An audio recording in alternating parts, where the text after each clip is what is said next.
Okay, so today's video is on learning Article 3 of the Constitution, which of course is our third branch of government in our three branches of government, the judicial branch. So I'm going to pull out my picture page briefly again. All right, we have a three-branch system of government, all right, written into our Constitution, and the first three articles of the Constitution outline the details of those three branches. Article 1 was the legislative branch, otherwise known as Congress, with two houses. Second article, executive branch, otherwise known as the office of the president. This includes the vice president and the president's cabinet and staff. So if you haven't written that note down on your picture page, you should pause the video and go do that.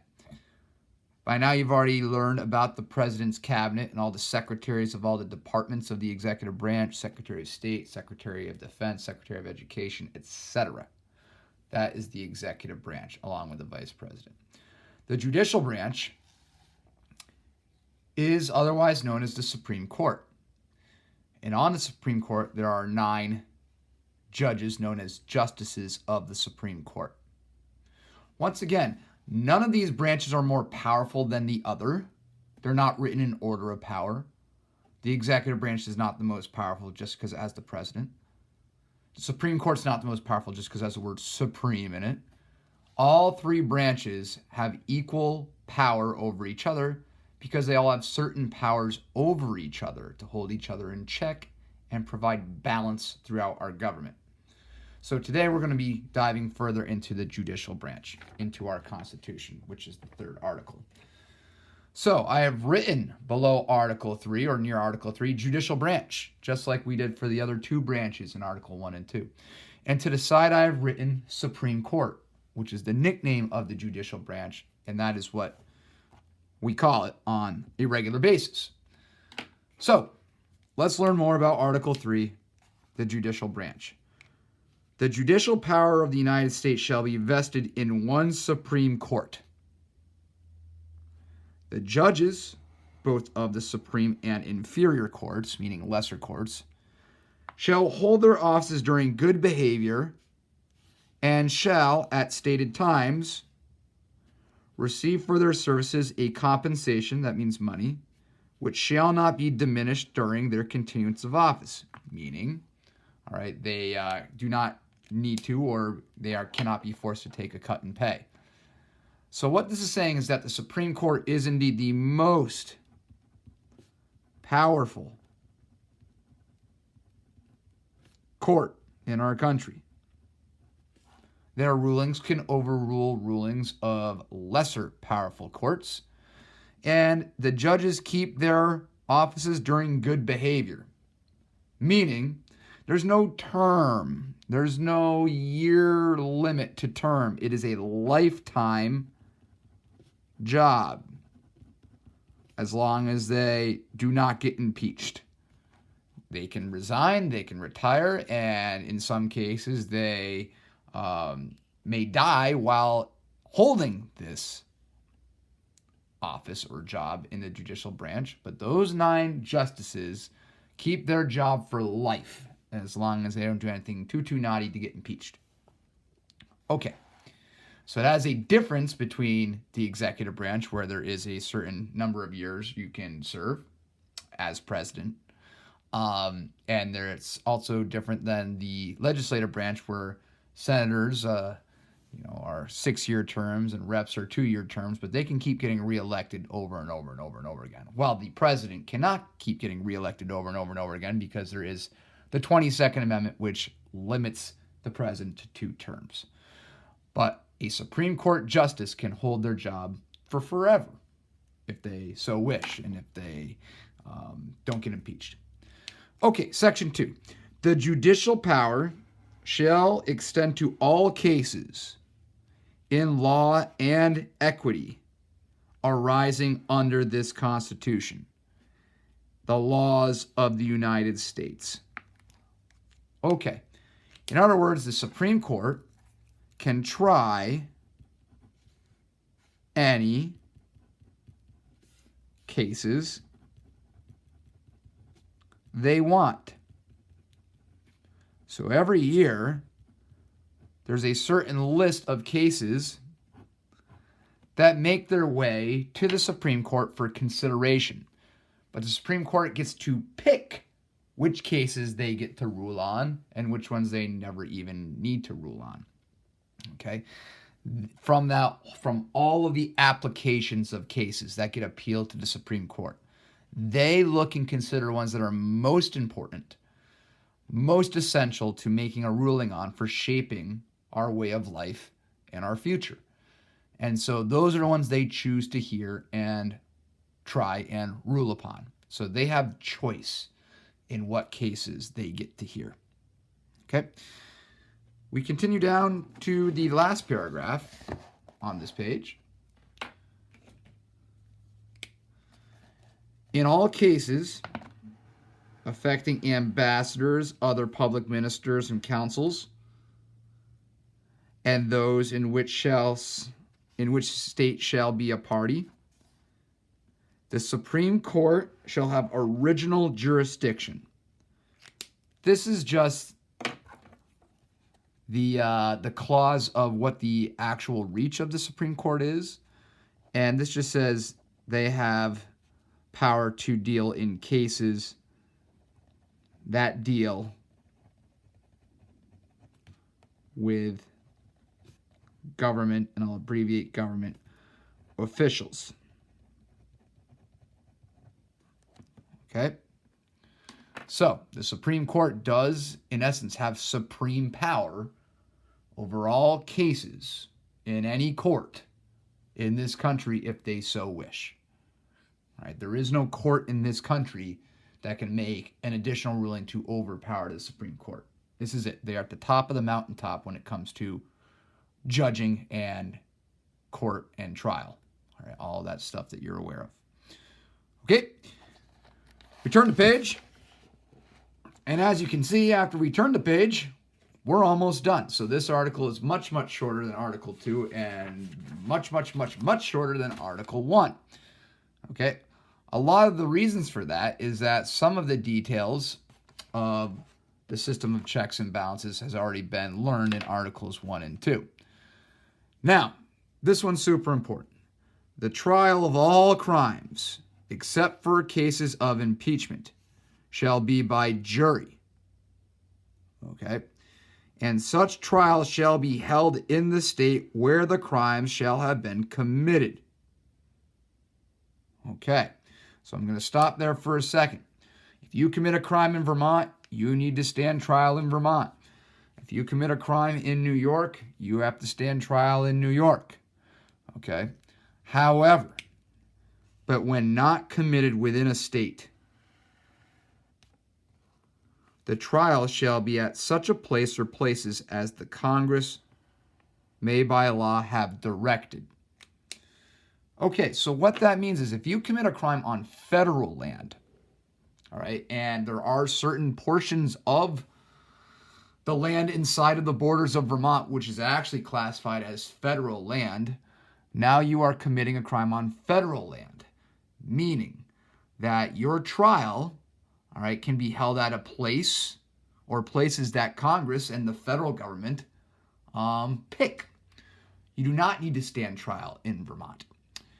Now, the other thing this means is if you cross state borders.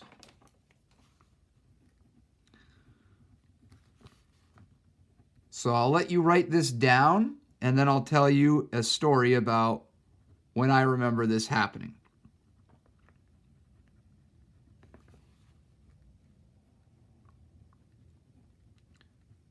And why it matters. In federal case. So when you cross state borders, it becomes a federal case. So here's a story behind that. Okay.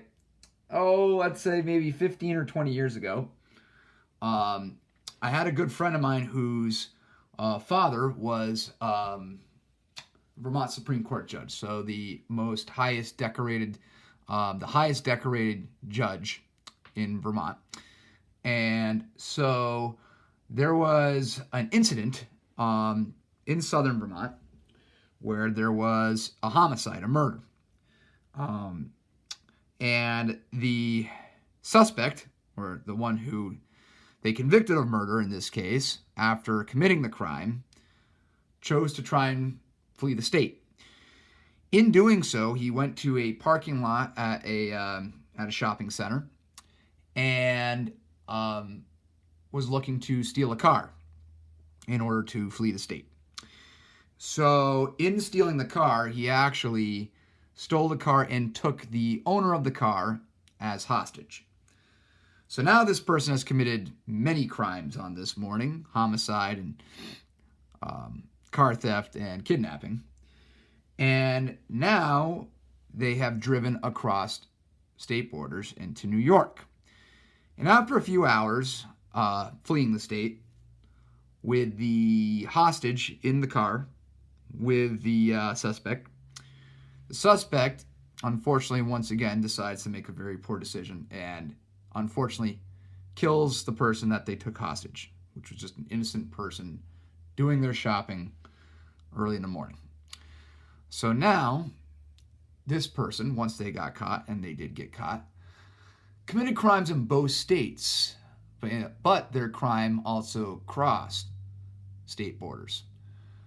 So this suspect had to stand trial in Vermont, but it now is being tried as a federal case. This is a big difference because, in case you didn't know, Vermont does not have a death penalty. Okay, so the maximum penalty would be life in prison for the crimes that this suspect committed or was being convicted of, charged with. But it was now being run as a federal case, and we do have a federal death penalty. So this was a unique case in Vermont where somebody was standing trial with the sentence being a death sentence. And that's actually what did happen. So very rarely would we ever have a death sentence in a trial that's being held in the state of Vermont. But this one was. So my friend's father, who was a judge, who, maybe had, definitely probably had his own views on the death penalty, whether they were in support of it or not, never had to make a ruling in a case before where somebody was being sentenced to death. And in this case, he did make a ruling. Obviously, there was a trial by jury, but the ruling was that this suspect was guilty of these crimes he was charged with, and it was a federal death penalty. So this is a unique case where somebody in the state of Vermont was sentenced to death for their crimes.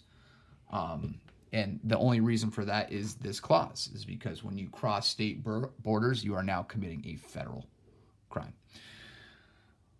Okay, last section, section 3. Treason. Let's talk about treason. Statute of treason. Treason against the United States. Here's what treason means. It consists only of levying war against them. So if you declare war or help fight in a war or supply our enemies in war against the United States, okay, helping or adhering to enemies, giving them aid and comfort, all right, meaning money or weapons or any sort of assistance, okay, that is called treason. And no person shall be convicted of treason unless on the testimony of 2 witnesses to the same overt or illegal act, or you confess to treason in an open court.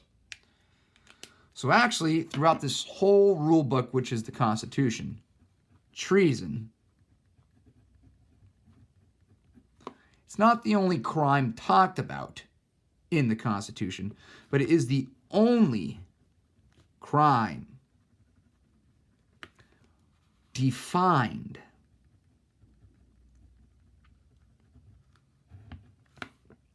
in the Constitution.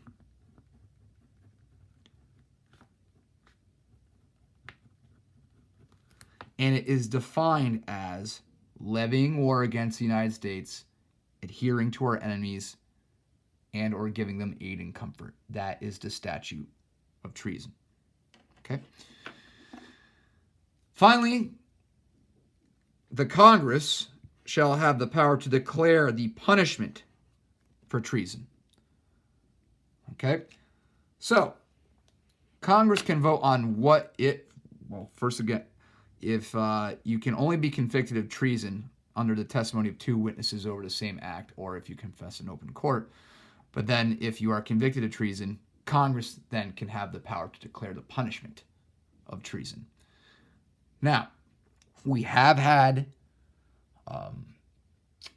citizens convicted of treason before, but no person officially on record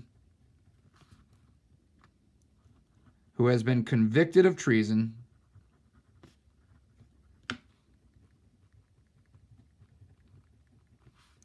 has ever been executed.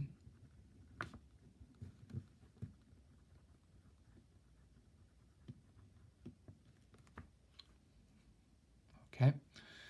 So yes, people have been convicted of treason before, but never has Congress declared the punishment for treason to be death penalty. Okay? So that is the judicial branch. It was much shorter than the other two branches. Get those in your notes. And what I would ask you to do right now is our secret code. We will do our secret code. Let's do it. Let's do it right over here on the margin. And we will do a square with a diagonal line through it and put your initials in each of the triangles. If you do that as your secret code, that would be great. And submit your notes to any note check that I have posted on Schoology for you to submit to.